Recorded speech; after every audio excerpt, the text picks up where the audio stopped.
we've all heard the phrase, it's fool me once, shame on you, fool me twice, shame on me.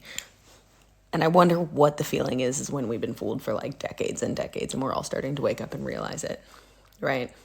Because the United States government, both parties, Democrat and Republican, all of them have been fucking with us for so fucking long. They've been lying, they've been cheating, they've been stealing from us, the American people, for corporations, for CEOs, and then telling us that they can't do their jobs. But in reality, when they say they can't do their jobs, they're fucking using it as a tool to needle in whatever the fuck they want personally, rather than do their jobs for the American people. I can't get over it, right? And for years and years and years, the party that I affiliate myself with, the Democrats, literally since at least 2009, have been showing up to a gunfight with a fucking butter knife. And I mean that, right? The entire rule book of how we operate in our country and how our politicians should operate has been shit on and thrown out the fucking window, and yet we have people showing up every day with strongly worded letters, thinking that if we just sit tight, we'll get through it, even though this government shutdown is literally designed to gut every single program that helps the American people. USAID was gutted. SNAP, they want to reduce the amount of people on SNAP benefits from 42 million to 600,000. That's in Project 2025. If you do not believe me, you can look it up yourself. You can look it up yourself. They don't want to help people who need help.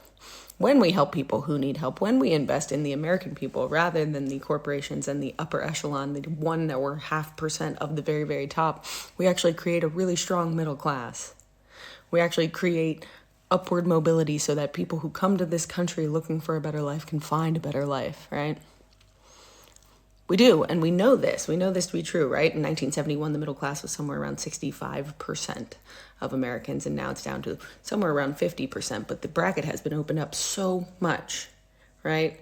From Pew Research and the Brookings Institute, it's anywhere from $49,000 a year to $170,000 a year is middle class, depending on where you live, obviously. Major cities and all these other things have a factor into that. But $49,000 a year is not middle class in the United States.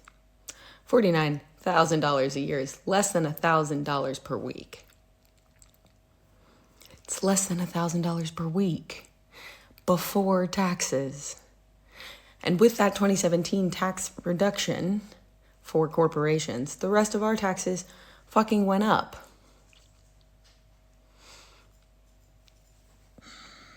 I can't get over it. I can't get over the fact that we continuously allow these politicians to screw us over.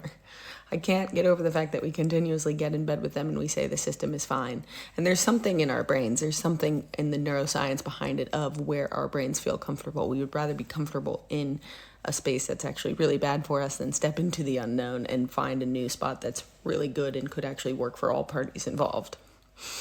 But there's that catch of the unknown.